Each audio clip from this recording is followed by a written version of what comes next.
ఏపీలో పరిస్థితులు నివ్వురుగప్పిన నిప్పులా ఉన్నాయి. ఎప్పుడు ఏం జరుగుతుందో తెలియని పరిస్థితి. ఇప్పటికీ పలు చోట్ల ఉద్రిక్తలు కొనసాగుతూనే ఉన్నాయి. ఇక ఏపీలో చోటు చేసుకుంటున్న పరిస్థితులపై ఎలక్షన్ కమిషన్ సీరియస్ అయింది. సీఎస్ డీజీపీలను స్వయంగా హాజరై వివరణ ఇవ్వాలని చెప్పింది. వారి వివరణ తర్వాత ఈసీ, పల్నాడు, అనంతపురం జిల్లాల ఎస్పీలను సస్పెండ్ చేసింది.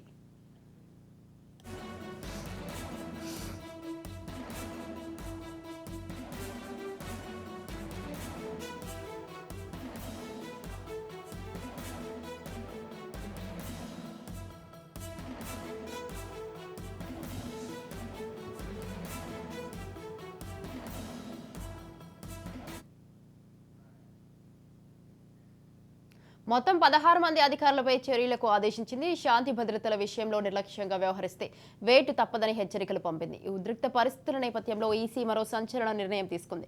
ఎన్నికల ఫలితాలు విడుదలైన 15 రోజుల వరకు 25 కంపెనీల కేంద్ర బలగాలను రాష్ట్రంలోనే మోహరించాలని కేంద్ర హోంశాఖకు సూచించింది. అదేవిధంగా ఈ పూర్తి వ్యవహారాన్ని సిట్ అధికారులకు అప్పగించింది. దీంతో సస్పెండ్ అయిన అధికారులను సిట్ అధికారులు విచారించిన తర్వాత మరిన్ని నిజాలు వెలుగులోకి వచ్చే అవకాశాలు కనబడుతున్నాయి.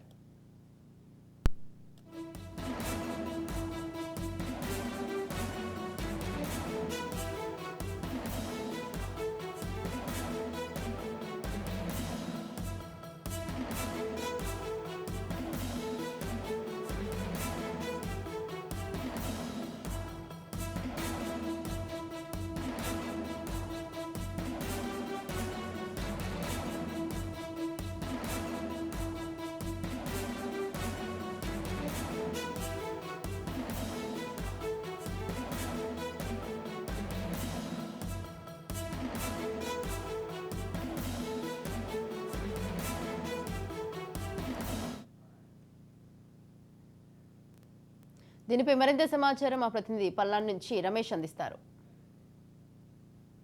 ఎన్నికల తర్వాత ఒక నివురు కప్పిన నిప్పులా మారినటువంటి పరిస్థితి కనపడుతుంది. అటు పల్నాడు ప్రాంతం, అదేవిధంగా అటు అనంతపురం, తిరుపతి జరిగినటువంటి ఘటనలపైన పూర్తి స్థాయిలో సెంట్రల్ ఎన్నికల సంఘం సీరియస్ అయినటువంటి పరిస్థితి కనపడుతుంది. ఏదైతే స్వయంగా డీజీపీని అటు సిఎస్ కూడా మరి ఢిల్లీకి రావాలంటూ కూడా పిలుపునిచ్చినటువంటి నేపథ్యంలో ఏపీలో జరుగుతున్నటువంటి పరిణామాలపై పూర్తిగా ఒక నివేదిక రూపంలో ఇవ్వాలంటూ సిఈసి ఒక ఆదేశించినటువంటి పరిస్థితి కనపడుతుంది.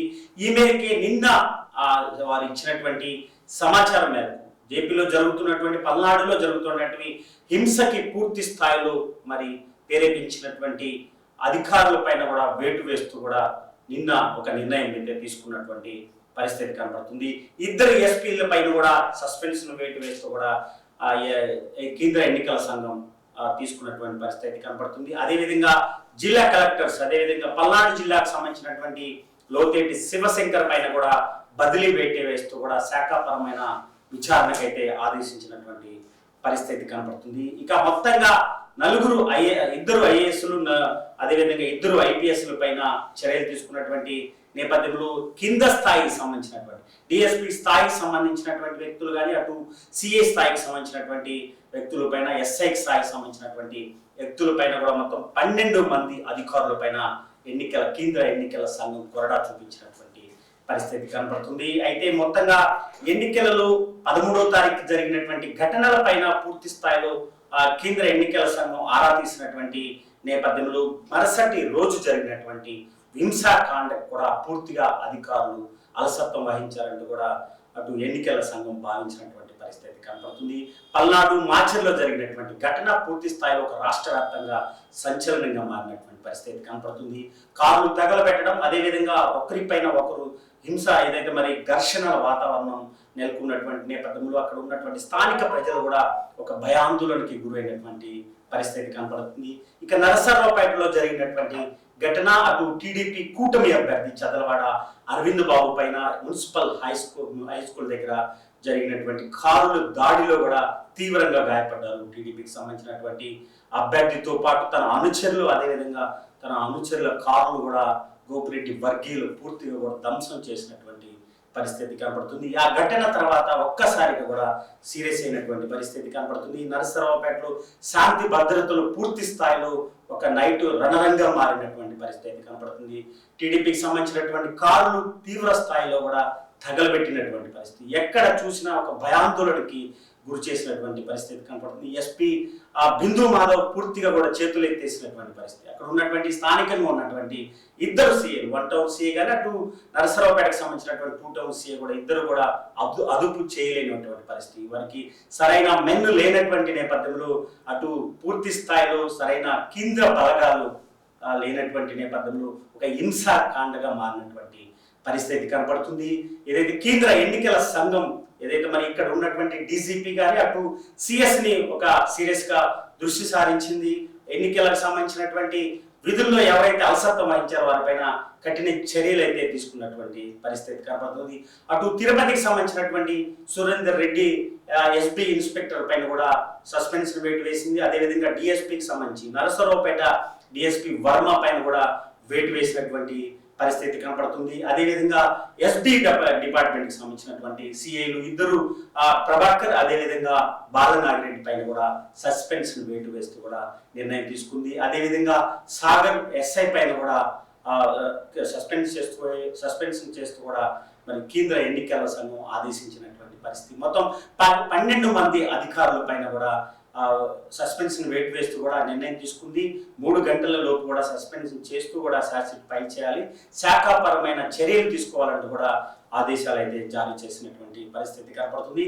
ఇక కేంద్ర ఎన్నికల సంఘం అటు రాష్ట్ర సిఎస్ కానీ డీజీపీ కానీ ఒక సీరియస్ ఆదేశాలు అయితే జారీ చేసినటువంటి పరిస్థితి కనపడుతుంది. పిన్నెల్లి గ్రామంలో దాదాపు మందు అదేవిధంగా అటు సోడా సీసాలు అదేవిధంగా మరి పెట్రోల్ బాంబులు కూడా స్వాధీనం చేసుకున్నటువంటి పరిస్థితి కనపడుతుంది. ముందస్తుగా కూడా తనిఖీలు నిర్వహిస్తున్నారు. అభ్యర్థులకు సంబంధించినటువంటి ఇళ్లలో కానీ అటు వారికి సంబంధించినటువంటి సానుభూతి ఇళ్లలో కూడా ఖచ్చితంగా అక్కడ తనిఖీలు నిర్వహిస్తున్నారు. తనిఖీల్లో అనేక ఆయుధాలు బయటపడుతున్నటువంటి పరిస్థితి. వేట కొడవలు కూడా మరి నిన్న పిన్నెల్ గ్రామంలో స్వాధీనం చేసుకున్నటువంటి పరిస్థితి. నిన్న సత్తనపల్లి మాదల గ్రామంలో కూడా మరి పెద్ద ఎత్తున కూడా సామాగ్రి స్వాధీనం చేసుకున్నారు. పోలీసులు చాలా సీరియస్ గా వ్యవహరిస్తున్నటువంటి పరిస్థితి కనపడుతుంది. ప్రస్తుతం నరసరావుపేట అటు మార్చెర్ల గురిజాల ప్రాంతంలో సత్తెనపల్లి 4 నియోజకవర్గాలకు సంబంధించి కూడా 144 సెక్షన్ అమల్లో ఉంది. పూర్తి స్థాయిలో ఎక్కడ కూడా 2 నుంచి 3 వరకు కూడా అంతకు మించి కూడా ఎక్కడ కూడా తిరగరాదంటూ కూడా హెచ్చరికలు జారీ చేస్తున్నటువంటి పరిస్థితి. అయితే కేంద్ర ఎన్నికల సంఘం ఒక సూచనలు అయితే చేసింది. ఏపీలో ఆ ఎన్నికల తర్వాత జరిగినటువంటి ఘటనల పైన సీరియస్ గా దృష్టి సారించి ఎవరైతే అలసత్వం వహించినటువంటి అధికారుల పైన శాఖాపరమైన చర్యలు అదేవిధంగా సస్పెన్షన్ వేటు వేసినటువంటి నేపథ్యంలో ఖచ్చితంగా ఫలితాల వరకు కూడా పూర్తి స్థాయిలో లాండ్ ఆర్డర్ని కాపాడాలంటూ అదేవిధంగా ఎన్నికల తర్వాత కూడా జూన్ 19 వరకు కూడా కేంద్ర బలగాలని ప్రత్యేక బలగాలని 20 కంపెనీలకు సంబంధించినటువంటి బలగాలను కూడా పూర్తి స్థాయిలో ఏపీలో ఉండాలి. ఆయా జిల్లాలకు సంబంధించి ఏదైతే సంస్కృతికి సంబంధించినటువంటి జిల్లాల పైన కూడా దృష్టి సారించాలని కేంద్ర ఎన్నికల సంఘం సూచనలు అయితే చేసినటువంటి పరిస్థితి ఉంది. అలసిగా కూడా డీజీపీ ఎప్పటికప్పుడు కూడా ఆంధ్రప్రదేశ్ సంబంధించినటువంటి హింసాత్మక జిల్లాల్లో ఖచ్చితంగా డేగ కన్ను వేయాల్సినటువంటి అవసరం అయితే అధికారులకు ఒక ఆదేశాలు అయితే జారీ చేసినటువంటి పరిస్థితి కనపడుతుంది. ఎన్నికల సంఘం ఎప్పటికప్పుడు కేంద్ర ఇంటెలిజెన్స్ వర్గాల ద్వారా కూడా ఇక్కడ జరుగుతున్నటువంటి పరిణామాలపైన ఆరా తీస్తున్నటువంటి పరిస్థితి కనపడుతుంది. ఖచ్చితంగా ఎవరైతే అల్లర్లకు పాల్పడతారో ఘర్షణలకి పాల్పడతారో వారిని ఎంతటి వారైనా కానీ ఉపేక్షించేది లేదంటూ కూడా కేంద్ర ఎన్నికల సంఘం అయితే ఇప్పటికే ఆదేశాలు జారీ చేసినటువంటి నేపథ్యంలో ఏది ఏమైనా మరో 2 రోజులు సమయం పట్టేటువంటి అవకాశం ఉంది. ఎందుకంటే ఇప్పుడిప్పుడే కొలిక్కొస్తున్నటువంటి నేపథ్యంలో లాండ్ ఆర్డర్ కొంత మెరుగుపడుతున్నటువంటి నేపథ్యంలో మరో 2 రోజులు పట్టేటువంటి అవకాశం అయితే ఖచ్చితంగా కనపడుతుంది. అటు కేంద్ర ఎన్నికల సంఘం అటు డీజీపీ సిఎస్ పైన సీరియస్ గా మరి దృష్టి పెట్టినటువంటి నేపథ్యంలో కేంద్రం ఇచ్చినటువంటి సూచనల మేరకు ఇప్పటికే మరి అధికారులు అలసత్వం ఇచ్చినటువంటి అధికారులు సస్పెన్షన్ చేసినటువంటి నేపథ్యంలో ఖచ్చితంగా మిగతా అధికారులు మరి పూర్తి స్థాయిలో మరి ఇక్కడ జరుగుతున్నటువంటి పరిణామాలను అరికట్టాలని కూడా ఇప్పుడు డీజీపీ ఆదేశించినటువంటి పరిస్థితి. ఏది ఏమైనా పల్నాడు అటు అనంతపురం తిరుపతిలో జరుగుతున్నటువంటి హింసాకాండకి కూడా మరి దీనికి మరి ఎప్పుడు చెప్పుపడుద్దో మరి వేచి చూడాల్సినటువంటి పరిస్థితి కాబట్టి వీడియో సుభాష్తో రమేష్, రాజ్ న్యూస్, పల్నాడు నుండి. మొత్తం 16 మంది అధికారులపై చర్యలకు ఆదేశించింది. శాంతి భద్రతల విషయంలో నిర్లక్ష్యంగా వ్యవహరిస్తే వేటు తప్పదని హెచ్చరికలు పంపింది. ఈ ఉద్రిక్త పరిస్థితుల నేపథ్యంలో ఈసీ మరో సంచలన నిర్ణయం తీసుకున్నది. ఎన్నికల ఫలితాలు విడుదలైన 15 రోజుల వరకు 25 కంపెనీల కేంద్ర బలగాలను రాష్ట్రంలోనే మోహరించాలని కేంద్ర హోంశాఖకు సూచించింది. అదేవిధంగా ఈ పూర్తి వ్యవహారాన్ని సిట్ అధికారులకు అప్పగించింది. దీంతో సస్పెండ్ అయిన అధికారులను సిట్ అధికారులు విచారించిన తర్వాత మరిన్ని నిజాలు వెలుగులోకి వచ్చే అవకాశాలు కనబడుతున్నాయి. రైట్, ఈ విషయంపై మరింత సమాచారాన్ని మా ప్రతినిధి సూర్య అందిస్తారు. ఆంధ్రప్రదేశ్ రాష్ట్రంలో ఎన్నికలు జరిగిన రోజు జరిగిన తర్వాత కూడా పరిస్థితులు వచ్చేసి అత్యంత దారుణంగా మారాయి. నిరుగప్పిన నిప్పులాగా పరిస్థితులు ఉన్నాయి. ఒకవైపు చూసామంటే ఎప్పుడు ఏ క్షణం ఏం జరుగుతుందో తెలియని పరిస్థితి. ఈ రాష్ట్రంలో ఏదైతే అల్లర్లు జరుగుతున్నాయో ముఖ్యంగా అనంతపురం జిల్లాతో పాటు పల్నాడు, తిరుపతి జిల్లాలో కూడా ఆందోళనకరమైన పరిస్థితులు ఉన్నాయి. ఎక్కడైతే ఈ వైసీపీ టీడీపీ నాయకులు గొడవలు కొట్లాటలు జరిగాయి. ఈ క్రమంలో పోలీసులు కూడా సమర్థవంతంగా పనిచేసినా సరే ఈసీ వచ్చేసి ఆగ్రహం వ్యక్తం చేసింది. అందుకే రాష్ట్ర సిఎస్ జవహర్ రెడ్డిని అదేవిధంగా డీజీపీని హరీష్ కుమార్ గుప్తాని కూడా వ్యక్తిగతంగా వచ్చేసి ఢిల్లీకి వచ్చి ఆ వివరణ ఇవ్వాలని కూడా కోరింది. వాళ్ళు కూడా వివరణ ఇవ్వడం జరిగింది. ఈ పరిస్థితుల దృష్ట్యా ఈ ఓటింగ్ తర్వాత కూడా ఎటువంటి పరిస్థితి జరుగుతుందో, ఎటువంటి అల్లర్లు జరుగుతాయో అన్నట్టు ఈసీకి ఒక ఇంటెలిజెన్స్ అనేది రిపోర్ట్ కూడా అందినట్టు ఉంది. కాబట్టి వాళ్ళు ఎక్కడైతే సమస్యాత్మకమైన ప్రాంతాలు ఉన్నాయో, ఎక్కడైతే ఇప్పుడు ఎన్నికల రోజు ఆ తర్వాత కూడా గొడవలు జరిగాయో, ముఖ్యంగా తాడిపత్రి కావచ్చు, చంద్రగిరి కావచ్చు, పల్నాడు మాచర్ల కావచ్చు, ఇటువంటి చోట్ల కూడా ముఖ్యంగా శాంతి భద్రతలను కాపాడే క్రమంలో పోలీసు అధికారుల మీద చర్యలు తీసుకుంది. రాష్ట్ర వ్యాప్తంగా అధికారులపైన వేటు వేసింది. ముఖ్యంగా పల్నాడు, అనంతపురం జిల్లా ఎస్పీలను కూడా సస్పెన్షన్ చేసింది. నిజాన్ని చెప్పాలంటే అనంతపురం జిల్లా ఎస్పీ వచ్చేసి ఛార్జ్ తీసుకొని కేవలం 40 రోజులు మాత్రమే అవుతోంది. ఈ 40 రోజుల్లో అతని మీద సస్పెన్షన్ అనేది వేటు వేసింది. ముఖ్యంగా తీసుకున్నామంటే 13వ తేదీ ఒక చిన్న గొడవతో మొదలైంది తాడిపత్రిలో. 14వ తేదీ వచ్చేసి ఆ గొడవ అనేది చిలికి గానివానలాగా మారింది. ఆ గొడవని సద్దుమణిగే ప్రయత్నం చేసే క్రమంలోనే ఎస్పీ తాడిపత్రికి వెళ్ళడం జరిగింది. ఎస్పీని సైతం పరిగెత్తించి రాళ్లతో కొట్టే ప్రయత్నం చేశారు దుండగులు. ఈ క్రమంలో పోలీసు కూడా చాలా సీరియస్గా తీసుకుంది. 15వ తేదీ తెల్లవారుజామున మొత్తం సెర్చ్ ఆపరేషన్ చేసేసి దొరికిన వాళ్ళని దొరికినట్టు ఇరు పార్టీల అనుచరులను కూడా అరెస్ట్ చేసి అజ్ఞాతానికి తరలించారు. ఆ క్రమంలోనే ఏదైతే ప్రధాన నాయకులు ఉన్నారో వాళ్ళని కూడా తరలించడం జరిగింది. ఇవన్నీ చూసిన తర్వాత ఈసీ వచ్చేసి ఆగ్రహానికి లోనైంది. ఏదైతే ఈసీ దగ్గర ఉన్న ఇంటెలిజెన్స్ సమాచారం ప్రకారంగా అల్లర్లు ఎక్కడ జరుగుతాయో అక్కడ వచ్చేసి 144 సెక్షన్ అనేది ఏర్పాటు చేసింది. అదేవిధంగా ఎన్నికలు కౌంటింగ్ అయిన తర్వాత కూడా దాదాపుగా 20 రోజుల పాటు కూడా కేంద్ర బలగాలను మోహరించాలని కూడా సిఫార్సు చేసింది. కెమెరా పర్సన్ ఆంజనేయ ప్రసాద్తో ఆర్కే సూర్య, రాజ్ న్యూస్, అనంతపురం జిల్లా.